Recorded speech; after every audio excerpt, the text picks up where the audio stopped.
Hey guys, it's Dr. Kresimir. I'm a chiropractor here in London, Ontario, Canada, and today we're going to be talking not only about exercises for ankle mobility, but how to test your ankle mobility to see if there's a problem.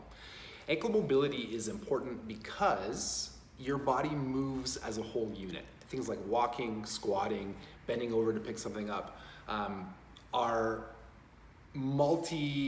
they use multiple parts of your body. And if you're experiencing any type of ankle pain, knee pain, back pain, sciatica, hip pain, foot pain, one of the issues that could be complicating this pain, or in some circumstances even causing this pain completely, is a problem with your ankle mobility. So it's important that no matter where the problem is, if you're not happy with the results that you're getting, you're looking above the joints that are involved and below the joints. And ankles are important because they're close to the ground. So when we talk about, I'm going to be showing you 4 ways to test your ankle mobility first, but in general, when we're talking about the body, we want to have mobility coming from our ankles. So you should have good range of motion and be able to externally rotate in your ankles. We want stability from our knees. Our knees are hinge joints that should predominantly extend and flex with a little bit of rotation. We want mobility in our hips. We need to have good hip range of motion and stability in our core and our spine.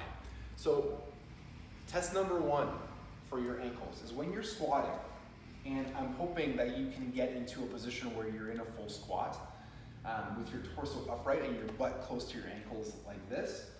One of the first signs is when you're getting up, when I get up from a squat, my torso should remain upright like this. Now if you're noticing that you are getting up with your butt sticking up in the air first and then coming up like this, that's a potential sign that your weight is shifting onto your toes and you have an ankle mobility problem.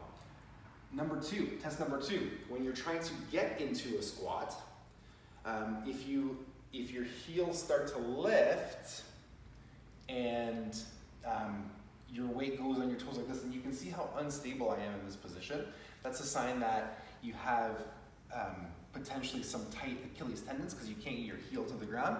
Again, that's an ankle mobility issue. If we're looking at ourselves from the front like this, when I squat, again, into that deep full squat, you'll notice that my toes are staying forward and then I have this nice arch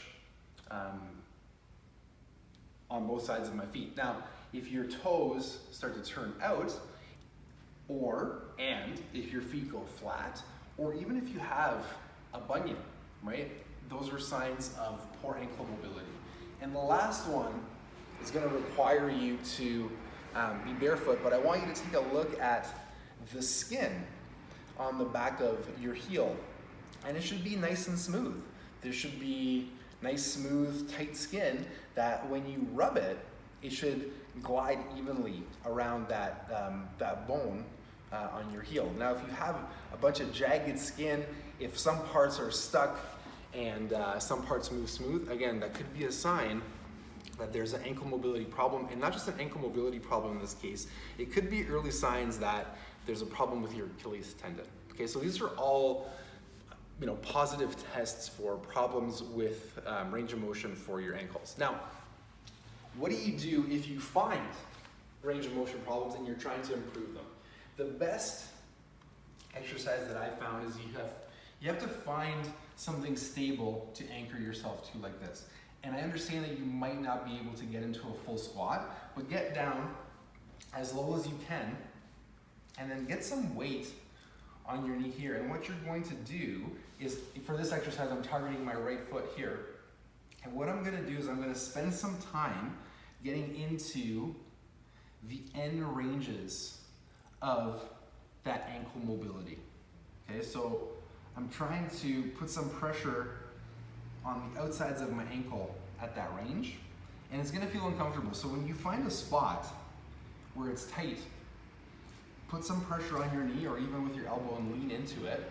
You should feel that part of your ankle and lean into it for a good 10, 20 seconds.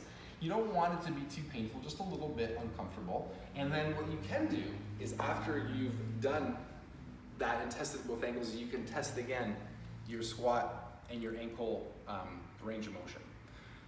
There's other exercises that you can do, but that one that I've shown you is the simplest one to do.